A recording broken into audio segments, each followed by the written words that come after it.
خوش آمدید کہیں گے ایک بار پھر آپ کو دوپہر بخیر میں. اور جب ہم بات کر رہے تھے فتح مکہ کی تو حلیمہ نے بڑی خوبصورتی سے شروعات کی کہ جب آپ کبھی کسی چیز کا فاتح قرار پاتے ہیں, کہیں پہ جیت جاتے ہیں یا آپ کی کوئی وننگ پوزیشن ہوتی ہے تو آپ کا سر فخر سے بلند ہو جاتا ہے. یقیناً this is naturally what people do. لیکن ہیونگ سیڈ دیٹ, اگر آپ یہ بات دیکھیں اس کو بڑے غور سے سمجھیے گا.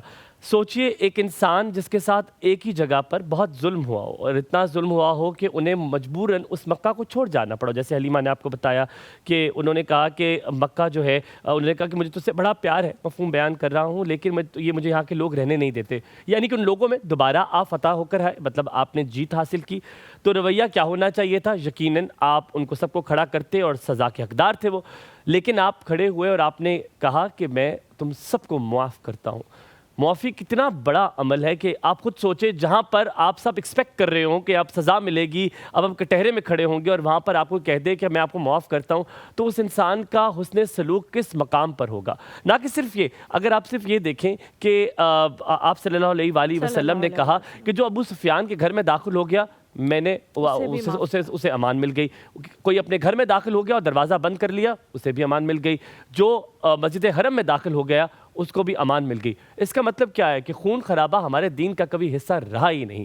چاہے دنیا نے ظلم کیے ہوں, چاہے کفار مکہ نے ظلم کیے ہوں, لیکن آپ صلی اللہ علیہ وآلہ وسلم نے اف تک نہیں کہا. Halima, coming to you with this topic, اور پھر آپ کا جملہ لوں گا, پھر ہم اپنے مہمان کی طرف جائیں گے. آپ صلی اللہ علیہ وآلہ وسلم بھی خانہ کعبہ کی طرف گئے اور پھر آپ نے بتوں کو توڑ دیا, اور بتوں کو توڑنے کے بعد آپ نے کہا کہ دیکھو حق آ گیا اور باطل مٹ گیا. تو اس سے یہ ثابت ہوتا ہے کہ جو سچ تھا, جو ضروری تھا, انہوں نے وہ کیا, اور سب چیزیں خون خرابے کے بغیر بھی ہو سکتی ہیں. آج یہ کتنی بڑی مثال ہے ہمارے لیے, ایک تو لیڈرشپ کی کہ لیڈرشپ کس چیز کا نام ہے, اور دوسری بات یہ کہ معاف کرنا کتنا بڑا عمل ہے. بالکل صحیح, دونوں چیزیں آپ نے بڑی صحیح کہیں, اور اس سے ہمیں بہت سارے جو ہے وہ سبق ملتے ہیں. لیکن اس میں یہ بھی چیز ہے کہ جہاں جہاں ضرورت پڑی, جہاں جہاں ان کو مجبور کیا گیا, جہاں جہاں ان کو طاقت کا استعمال کرنا پڑا, وہاں وہاں حضور پاک صلی اللہ علیہ وسلم نے طاقت کا استعمال بھی کیا, غزوات بھی ہوئی, سب کچھ ہوا.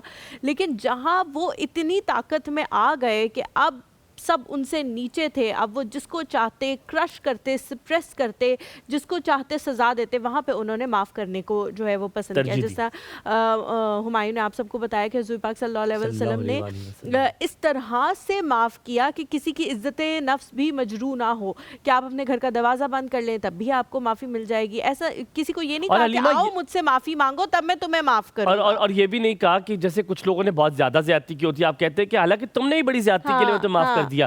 پوائنٹ آؤٹ کر کے کسی کو نہیں کیا تاکہ کسی کی عزت نفس جو ہے وہ مجروح نہ ہو. بہت سارے سبق ہوتے ہیں, اسلام ہمارا دین ایسا ہے جس سے ہم سیکھ سکتے ہیں. لیکن ہم نے جو ہے وہ اپنے گیسٹ کی طرف جانا ہے. ٹاپک ایسا ہے جس کے بارے میں ہم بہت زیادہ بات کر سکتے ہیں, لیکن ہماری مجبوری ہے کہ ہم نے اپنے گیسٹ کی طرف جانا ہے, اور ان کے ساتھ جو ٹاپک ڈسکس کریں گے اسلام بچوں کی تربیت کے حوالے سے, وہ بھی بہت امپورٹنٹ, بہت بہت بہت زیادہ امپورٹنٹ ٹاپک ہے.